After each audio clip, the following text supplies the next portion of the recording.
대소지를 보겠습니다. 주제를 다 같이 좀 따라하세요. 하나님을 왕으로 모시고 살자. 하나님을 왕으로 모시고 살자.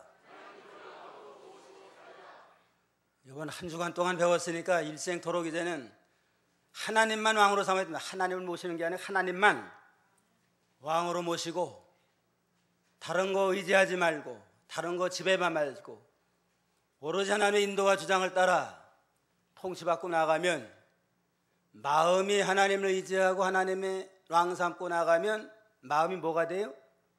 하나님의 나라 천국이 되고, 가정이 하나님을 모시고 하나님의 통치와 인도를 따라 나가면 가정 천국이 되고, 교회도 하나님을 왕으로 모시고 하나님의 통치와 인도를 따라 나가면 교회 천국이 됩니다. 교회가 사람이 주장하면 안 돼요.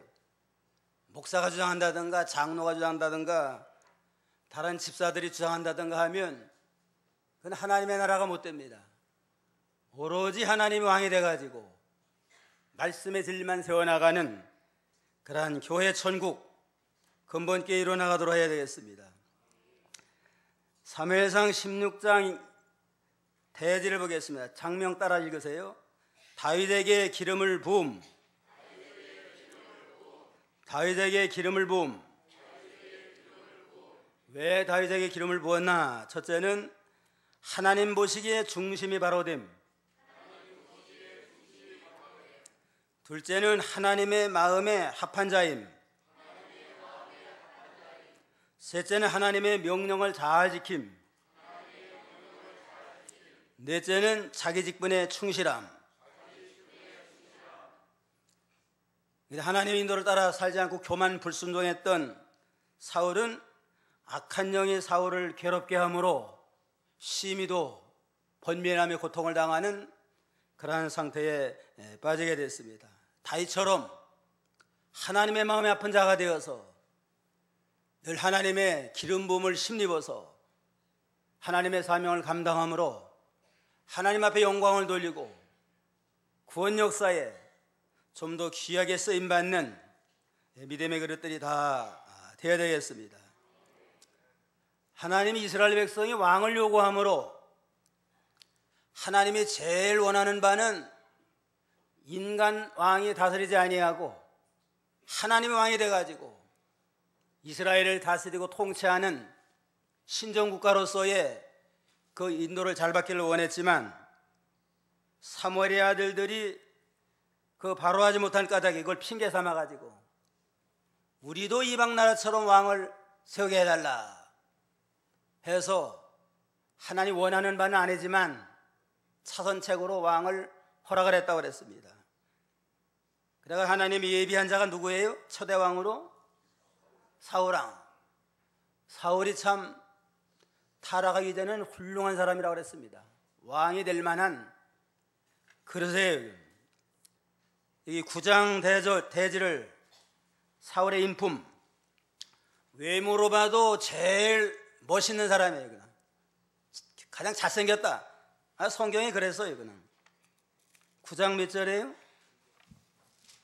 9장 2절 한번 읽어봐요. 2절. 그에게 아들이 있었는데 그의 이름은 사울이었으며 그는 잘생긴 청년으로서 이스라엘 자손 중에 그보다 더 잘생긴 자가 없었고 그 키가 모든 백성보다 어깨 위는 더 컸다. 그는 잘생긴 청년으로서 이스라엘 자손 중에 그보다 잘생긴 자가 없었고 그 키가 모든 백성보다 어깨 위나 더 컸다. 최고로 잘생기고 키는 또 보통 사람보다 어깨 위나 크고 아주 늠름하고 준수하고 외모로도 아주 왕이 될 만한 그러한 사람이고 인품도 아주 훌륭했습니다. 사울의 인품 따라서 하세요. 부모를 잘 공경함, 맡은 일에 충실함, 아주 겸손함, 하나님의 종의 인도를 받음. 아주 부모 잘 공경해서 이런 암나기를 찾아와라 하니까 예 하고 순종해서 사원 한 사람 데리고 가가지고 3일 동안을 그냥 그 여기저기 이 지방 저 지방 다 돌아다니며 수색을 하면서 아버지의 말씀을 잘 순종하다가 3일이 지나니까 무슨 생각을 했어요? 아버지가 앞나이 걱정보다도 아들 걱정하겠다. 아버지의 마음을 헤아려 가지고 돌아가자 하고 돌아갔습니다. 부모의 말씀을 잘 순종할 뿐만 아니라 아버지의 마음까지 헤아리는 아주 참 배려심이 있는 너그러운 인품을 가졌습니다. 다른 사람도 배려할 수 있는 마음 자세, 윗사람을 배려하고 부모의 마음을 배려하는 너그러운 마음을 가지고 나갔고, 맡은 일도 충성되게 잘했어요. 그냥 형식적으로만 뭐 그냥 쑥 둘러보고 온 게 아니고 샅샅이 뒤졌는데 3일 동안 몇 킬로나 그냥 다 수색을 했다고 그랬어요? 40km 백리길을 걸어가지고 샅샅이 찾은 거 보면 맡은 일에 아주 성실한 자고 또 아주 겸손해요. 그냥 자기 사환이 이 지방에는 하나님의 사람이 있습니다. 그에게 가서 물어보면 우리 갈 길을 알려줄 겁니다 하고 아랫사람이 말할 때 그 말을 참 마다하지 아니하고 존중히 여겨서 아랫사람의 말을 듣고 선자 찾아가자 하고 이렇게 아랫사람까지 배려하는 거 보면 아주 겸손한 사람이고, 나중에 왕으로 제배 뽑히니까 어디 숨었어요? 침착대에 숨었습니다. 이거 보면 일부러 겸손한 자 아니고 진짜로 겸손한 사람이야. 참으로 인격이 겸손하고 낮아져서 자기를 분수를 하는 겸손한 자였고, 하나님의 종에 갈 때는 어떻게 빈수 들고 가겠느냐, 먹을 거 다 떨어졌는데 그래서 뭘 갖고 가야 되지 않느냐, 하나님의 종한테 하는데 빈수 들고 가지 말라 하라고 그랬잖아요. 그래서 하나님의 종을 존중히 여기고 지도를 받으려고 하는 정신, 하나님의 종에 갈 때는 예물을 가져가자, 얼마나 신앙심이 깊어요. 그래가지고 4분의 1 세계를 가지고 가서 사무엘의 인도와 주장을 잘 받는 아주 훌륭한 믿음의 사람입니다. 외모로 보나 인품으로 보나 부모나 아랫사람을 배려하는 마음 자세, 하나님의 종을 존중히 여기고 그의 지도와 인도를 받으려고 하는 정신을 가지고 보면 신앙적으로 모든 면에 왕이 될 만한 인품을 가진 까닭에 기름을 부어서 그를 왕을 삼았습니다. 왕 된 다음에는 아주 왕노릇 잘했어요. 믿음으로 몇 년 동안 잘했어요? 2년 동안은 겸손한 가운데 하나님의 명령 순종하며, 또 암몬과의 전쟁할 때는 그냥 투철한 사명감을 가지고 결단성 있게 소 2마리를 각을 내가지고 전국에 돌려서 너희가 이 소집하지 아니하면 너희 소들도 이와 같이 각을 뜰 것이다 하고 그냥 지도력을 발휘하니까 33만 명이 모여가지고 암몬 전쟁을 승리를 이끈 아주 훌륭한 지도력도 있습니다. 2년 동안은 겸손하게 믿음으로 잘했는데 3년째 가가지고선 교만이 나왔습니다. 그렇게 믿음 좋고 훌륭한 자를 할지라도 교만이 들어가면 하나님이 버리십니다.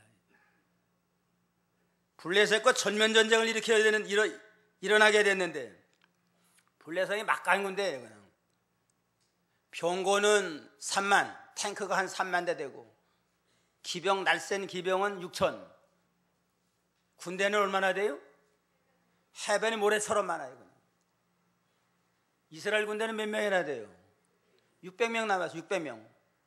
그것도 다 흩어지려고 할 것 같으니까 내가 이 7일 안에 너희가 가서 이제는 제사 드린 다음에 전장에 나가자, 은혜를 받아가지고 해서 7일 후에 오기로 했는데 엿새 기다려도 안 와요. 그냥 조급증이 나니까, 이제는 조급증이 나니까 인간의 생각으로 할 때 이거 더 흩어지면 끝장이다 이때는. 그래가지고 재물을 가지고 와라.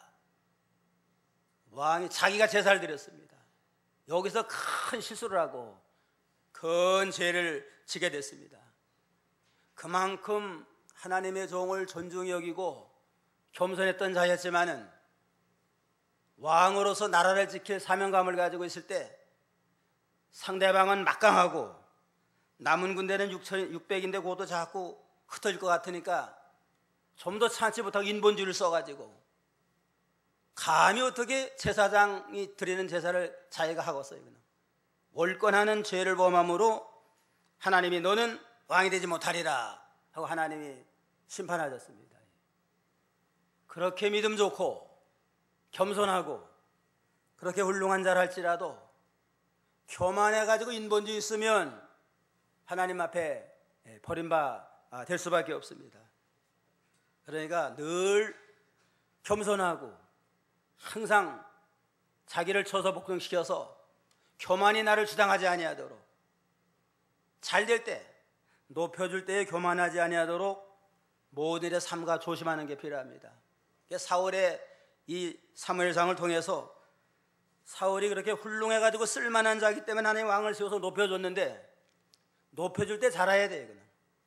높여주고 귀중한 사명과 책임을 주었을 때도 항상 초심 잃지 아니하고 전과 같이 겸손하고 믿음으로 나가면 끝까지 참 아주 내내 이스라엘 왕통을 이어나갈 복받는 가문이 될 터인데 잘되게 할 때 교만이 나오고 불순종하고 나가다가 결국은 버림받는 불쌍한 자가 됐습니다.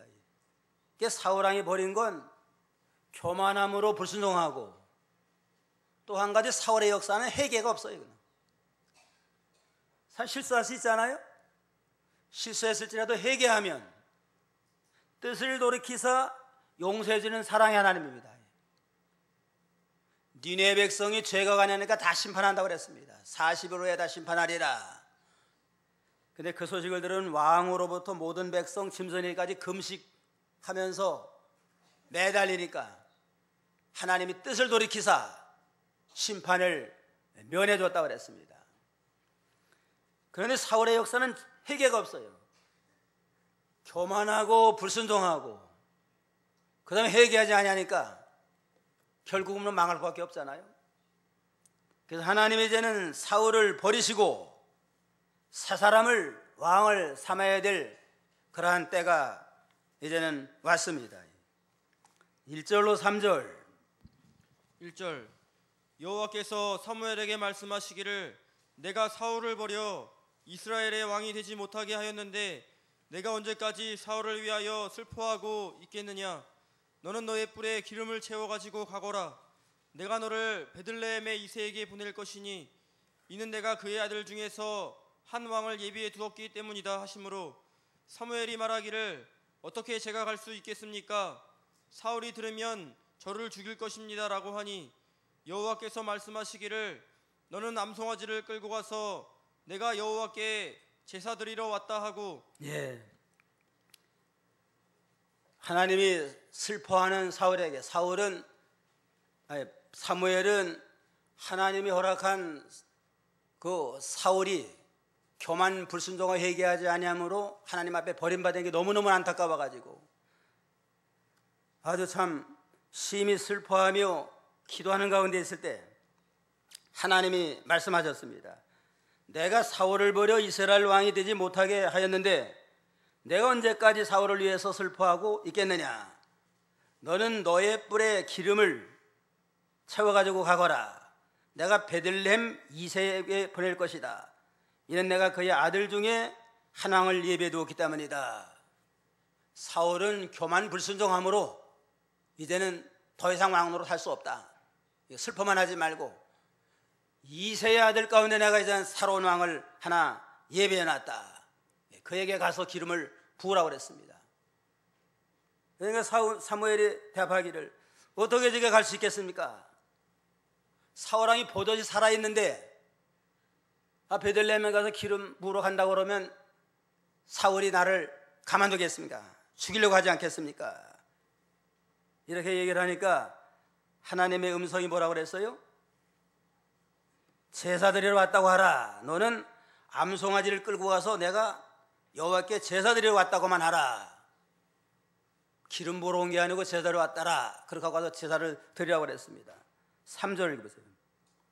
3절 제사의 이새를 초청하여라. 내가 행할 일을 내가 가르칠 것이니 너는 내가 네게 말하는 자에게 나를 위하여 기름을 부어라 하셨다. 기름 부으러 갔다 하지 말고 제사 드리러 갔다 하라. 제사 드리고 그 다음에 기름을 부으는 거니까 이렇게 말하라고 그랬습니다. 그래가지고 가서 이세 아들을 초청을 해가지고 제사 드리고 거기에 하나님이 정한 자에게 기름을 부어서 이스라엘 왕이 되도록 이렇게 하라고 그랬습니다. 그래서 순종해서 그대로 했습니다. 하나님의 구원 역사는 하나님이 친히 하는 걸 알 수 있어요. 다만 하나님이 세운 왕이 불순종했다고 해서 하나님의 일이 실패가 되고 끝나는 게 아니고 끝까지 회개하지 아니하면 자꾸 이제는 세운 왕이나 지도자를 통해서 계속 책망도 하고 회개시켜서 바로 세워나가서 일을 하게 하다가 끝까지 회개하지 않으면 버려요. 그냥 버린 다음에는 순종 잘한 사람 세 사람을 세워서 하나님의 일은 절대로 실패함이 없이 계속 중단 없이 이루어나가는 자입니다. 불순종하는 자만 하나님 앞에 버림받습니다. 그러니까 맡겨줄 때 순종, 충성하면 끝까지 쓰임받아가지고 하나님께도 영광이 돌아가고 자기도 영광이 되고 하나님의 일이 잘 되지만 불순종하고 거역하면 하나님 앞에 그 사람은 버림받고 또 다른 사람을 세워서 역사를 이뤄나가게 하십니다. 출애굽할 때에 그들을 다 가나안 땅까지 인도해서 하나님의 나라 세우라 목적으로 인도했잖아요. 그 출애굽한 자들이 광야 생활한다 하나님 원망했습니다. 우상 섬기고 간음을 하고 하나님 시험하가는 원망함으로 광야 생활하는 가운데 다 죽었어요. 20살 이상 되는 사람 다 죽었어요. 그러다 실패한 게 아니고 20살 이하짜리 새 옷 타러낸 사람들을 길러가지고 연단시켜서 그들을 가나안 땅에 데리고 와서 하나님의 나라를 건설해 나갔습니다. 이와 같이 하나님의 일을 하나님의 친히 하니까 반대하고 불순종하고 대적한 자가 있을지라도 낙심하지 말고 믿음으로 순종하면 순종하는 그 사람을 붙들고 하나님의 일을 하나님의 친히 하신다는 걸 우리가 여기서 알 수 있습니다. 그리고 하나님이 일할 때 이렇게 지혜롭게 해야 돼요. 기름 붓는 일을 하러 갈 때 왕이 포도주 살고 있는데 베들레헴 가서 기름 부으러 간다 그러면 뭐 사실 일이 안 되잖아요. 그러니까 할 말만 하고 믿음의 비밀은 잘 지켜나가야 필요가 있어요. 뭐든지 그저 투명한 게 좋다 해가지고 다 드러내고 하다는 일이 그르칠 수가 있습니다. 하나님의 일할 때도 투명하게 공개해서 할 건 공개해서 하고 때로 은밀하게 필요한 사람끼리만 상해 살 일은 또 그렇게 해야 돼요. 뭐든지 그냥 다 투명해야 된다 하면 해가지고는 일이 잘 안 될 수가 있습니다. 제가 신학생 때에 그 자취생활하는데 그 동네에 중년 부부가 있었는데 아주 금술이 좋아요. 그냥 한 30년 전인데 그때 젊은 부부들이 그냥 뭐 어디 갈 때도 그냥 팔짱 끼고 하고 그래요. 그냥 상당히 금술이 좋아요. 그냥 그런데 이따금 눈 주위가 푸르둥둥해가지고 안대 쓰고 다녀요. 그냥 그러게 금술이 좋은데 왜 그런가 이렇게 들어봤더니만 금술이 너무 좋아가지고 뭐 그냥 통장 일을 보는데 낮에 있던 일을 다 남편에게 얘기를 해요. 그냥 오늘 통장님하고 식사했다 그러고 아무나 통장하고 술집에 가서 술 먹고 왔다 그러고 좋을 때는 다 얘기하니까 그냥 그러냐 좋게 받았다가 부부생활이 늘 좋지 않잖아요. 뭐 뜻이 안 맞아고 서로 싸우고 티격하다 보면은 너 통장 사랑한 거 아니냐? 왜 그래 식사하고 술 먹고 그러느냐? 그래고 한 대씩 줘봐보면은 그냥 눈이 시퍼러지니까 안 되고 한두 번 그러면은 좀 지혜롭게 말하지 말아야 되잖아요. 이따금 가다 보면 또 안 대 쓰고 나와요. 그냥 늘 평소에는 그냥 팔짱 끼고 다니는데 이게 지혜가 없어서 그래요. 지혜가 없어서. 아마 부부간이라도 할 얘기는 하지만은 그 남자들하고 다니는 얘기 뭐 좋은 거라고 그걸 하겠어요. 그냥 지혜롭게 할 필요가 있는데 하나님의 일도 지혜롭게 해야만 마귀가 틈타지 않습니다. 뭘 그냥 뭐든지 투명하게 하는 게 좋다 해가지고 시시콜콜한 거 다 얘기하다 보면 그게 시험거리가 돼가지고 하나님의 일에 그르칠 수가 있습니다. 교회에 대해서 부정적인 얘기 집에서 하지 말아요. 이건. 믿음 없는 남편에게 아무게 참 집사가 이거 뭐가 못했다라 그냥 자꾸 부정적인 얘기를 하면 믿음 없는 남편은 자기가 당한 일 아니지만은 집사에 대해서 교회에 대해서 부정적인 생각을 하게 됩니다. 또 11조 얘기하고 또 건축연보 얘기하고 믿음도 없는 사람 그러면 도리어 이제는 전도문을 막는 경우가 돼요. 그러니까 믿음 생활에 지혜롭게 할 필요가 있습니다. 하나님께서도 사무엘에게 가서 기름을 붓지만 기름 붓는다고 하지 말고 제사 드리러 왔다고 하라. 그래서 제사 드린 다음에 기름을 부어서 은밀한 가운데 하나님의 구원 역사를 감당해 나가도록 이렇게 역사하게 됐습니다. 그 다음에 4절로 5절까지 읽어보세요. 4절 사무엘이 여호와께서 말씀하신 대로 행하여 베들레헴에 이르니 그 성읍의 장로들이 떨며 그를 영접하여 말하기를 평안을 위하여 오십니까 하니 사무엘이 말하기를 평안을 위해서입니다. 내가 여호와께 제사 드리러 왔으니 당신들은 스스로 성결케 하고 나와 함께 제사합시다 하고 이새와 그의 아들들을 성결케 하고 제사에 청했다. 사무엘은 하나님이 시키는 대로 지혜롭게 이제는 제사 드리러 왔습니다 해서 베들레헴 장로들을 모아놓고 이제는 이새의 아들들을 초청을 하라. 그래서 제사의 이새의 아들을 초청을 해서 하나님이 명한 자에게 그 기름을 붓게 됐습니다.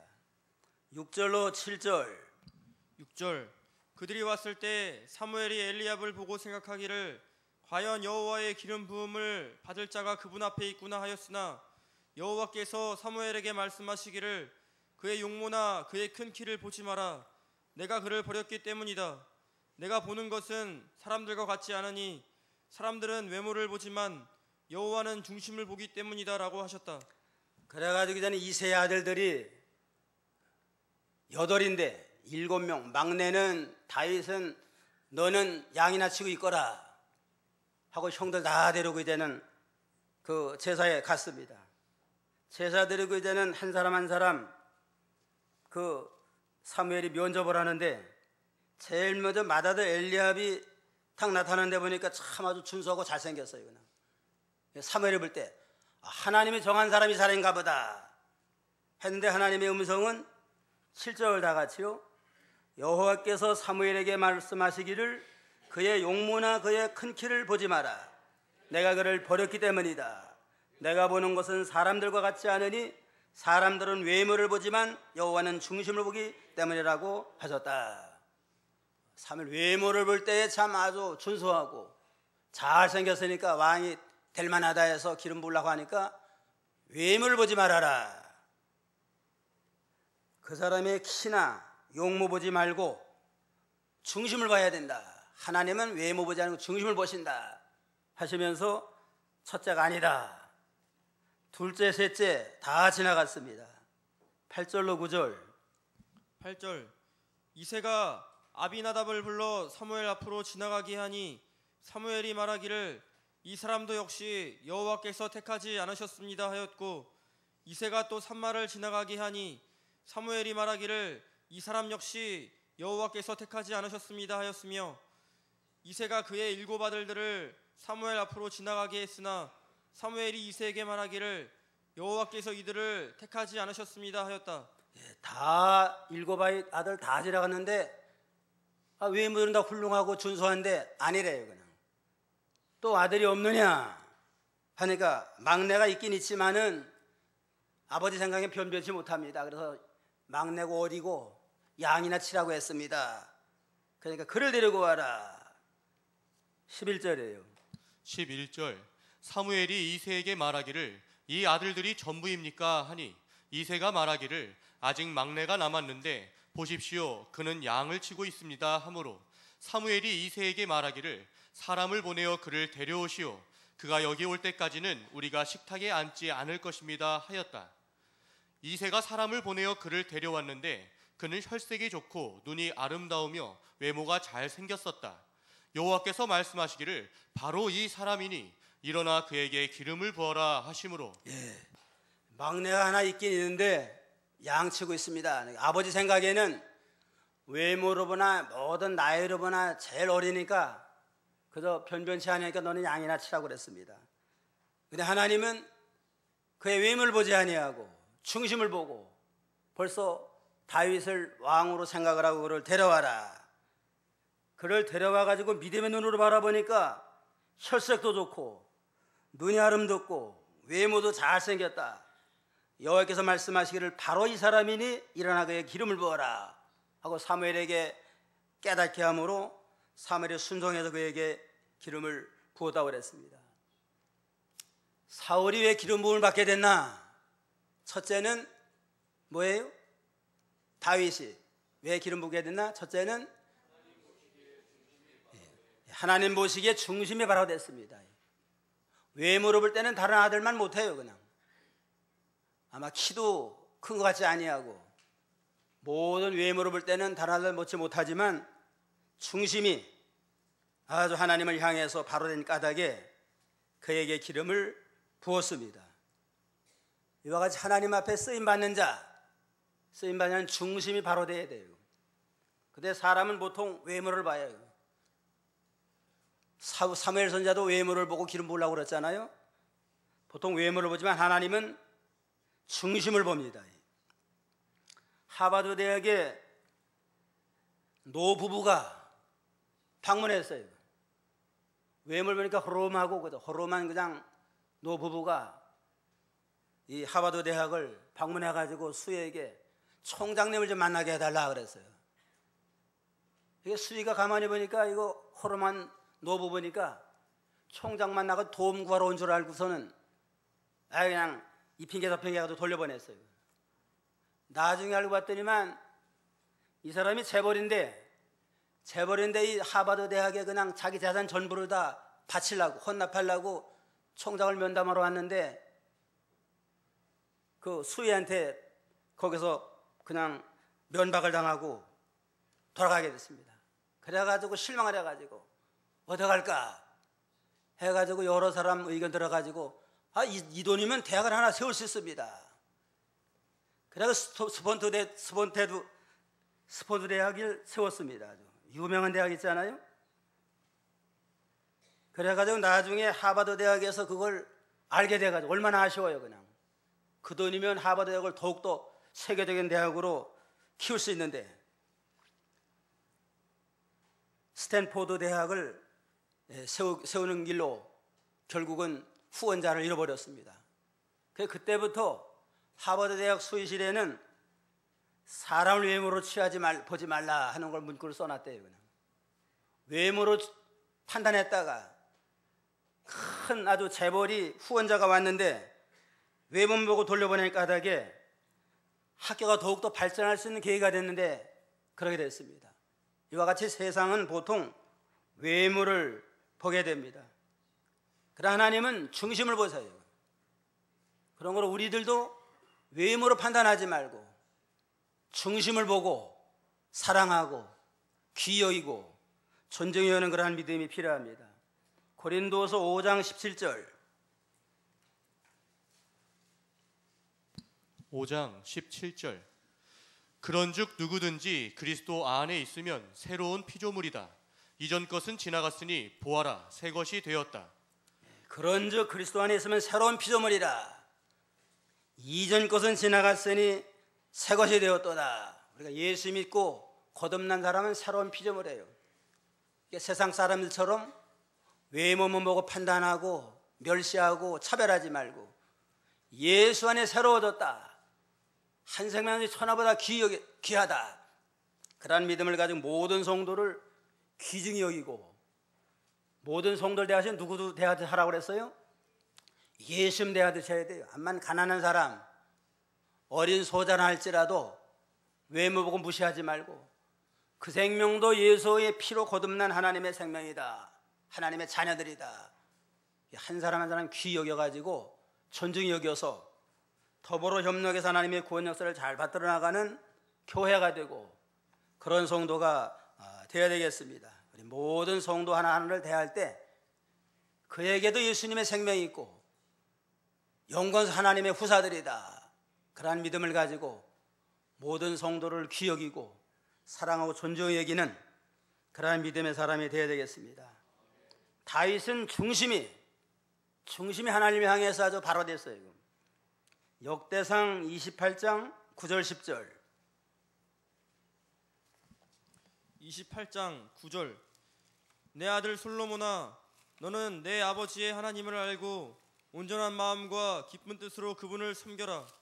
여호와께서는 모든 마음을 살피시고 모든 생각에 의도하는 바를 헤아리신다. 내가 그분을 찾으면 그분께서 너를 만나 주실 것이나 내가 그분을 저버리면 그분께서도 너를 영원히 버리실 것이다. 그러므로 너는 이제 조심하여라. 여호와께서 너를 택하여 성소를 위한 전을 건축하게 하셨으니 너는 힘을 내어 그 일을 하여라. 내 아들 솔로몬아, 너는 내 아버지 하나님을 알고 온전한 마음과 기쁜 뜻으로 그분을 섬겨라. 여호와는 모든 마음을 살피시고 모든 생각의 의도하는 바를 헤아리신다 그랬습니다. 하나님은 모든 사람의 마음을 살피시는 분이시고 모든 생각을 의도하는 바를 헤아리는 분이다. 중심을 보고 사람을 세우시는 분이다 하는 걸 잊지 말고 중심이 하나님 향해서 바로 돼야만 합당하다 하고 이렇게 다윗이 아들에게 권고했습니다. 또 29장 17절 역대상 29장 17절. 나의 하나님이시여, 주께서 마음을 헤아리시고 강직함을 기뻐하시는 줄을 제가 압니다. 제가 강직한 마음으로 이 모든 것을 기꺼이 드렸습니다.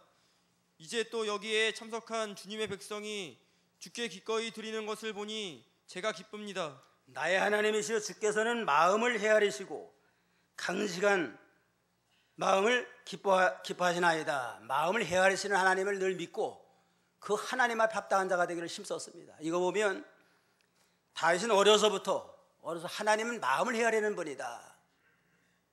그 하나님의 마음에 합한 자가 되자, 그런 믿음의 자세를 가지고 어린 청년의 때부터 이제는 솔로몬에게 왕위를 물려줄 때는 아예 하나님 앞에 갈 그때까지 변함이 없이 중심이 하나님을 향해서 바로 나아가니까 하나님이 다윗을 쓰시고 다윗을 끝까지 쓰셔서 큰 역사를 이뤄나가게 됐습니다.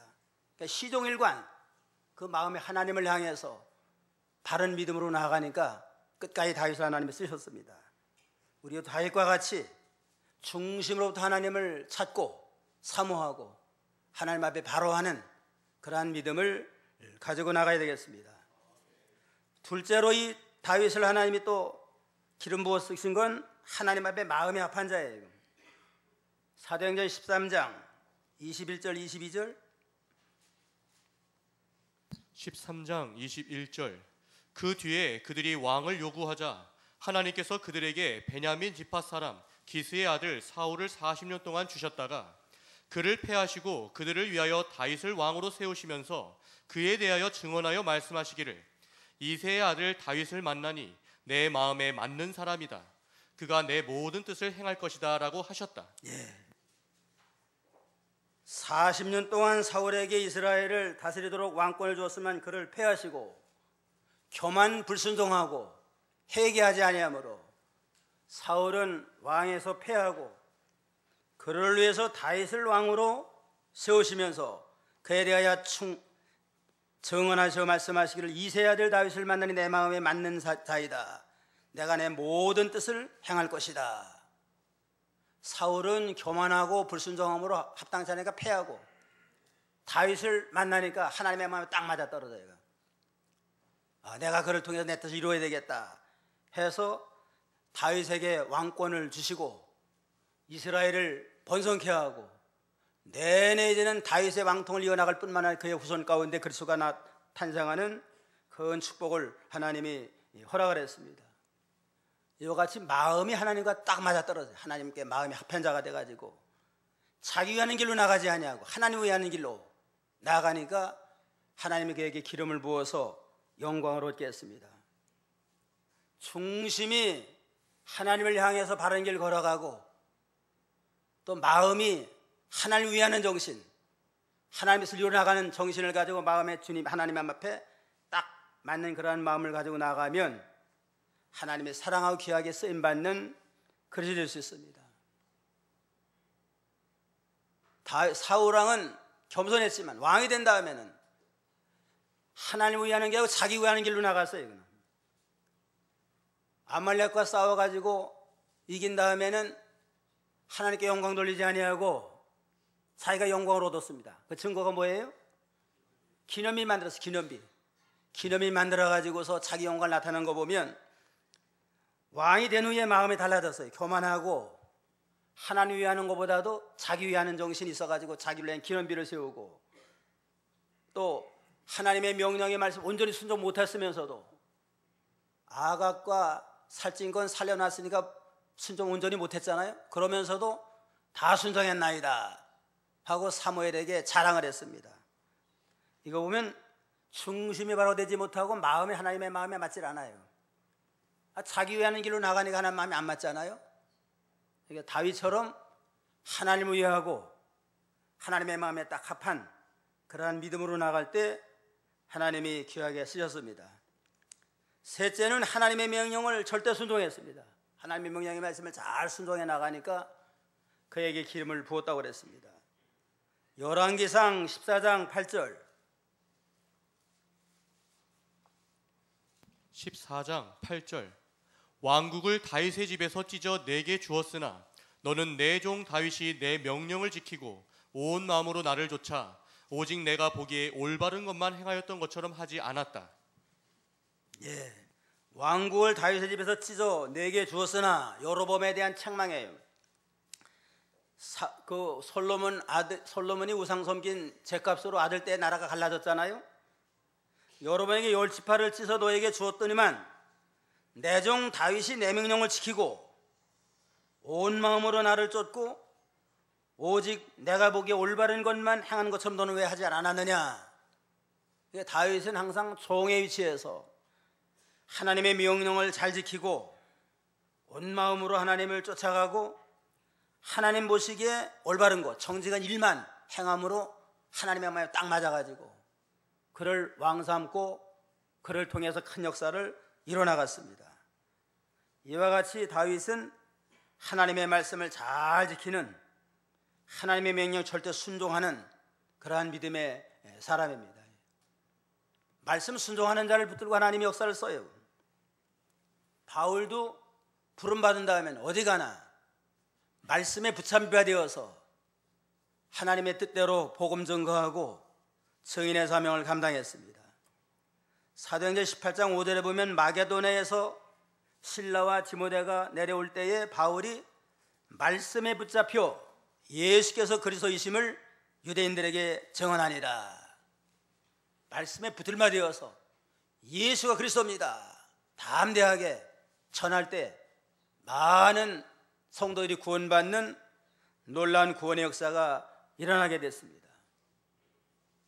다윗처럼 바울처럼 하나님의 말씀을 절대 순종하는 그러한 믿음으로 나아가고 온 마음으로 하나님을 쫓아서 전심전력으로 그리스도님을 따라가고 하나님 보시기에 올바른 거, 정직한 일만 행하니까 하나님 기뻐할 거 아니에요? 보통은 어떻게 하면 내가 손해 안 보고 내가 잘 될까 자기 이익을 따라 말도 하고 행동도 해요. 그래서 다윗은 어떻게 하나님 보시기에 정직하고 옳은가, 내가 손해 나는 건 둘째고 내가 손해 나더라도 어떻게 하는 게 하나님 보기에 정직하고 진실할까 하고 하나님 뜻대로 나가니까 하나님의 마음이 딱 맞으니까 모든 은혜와 축복을 받을 수밖에 없습니다. 그 다음에 넷째는 다윗이 자기 직분을 충성되게 잘 감당을 했습니다.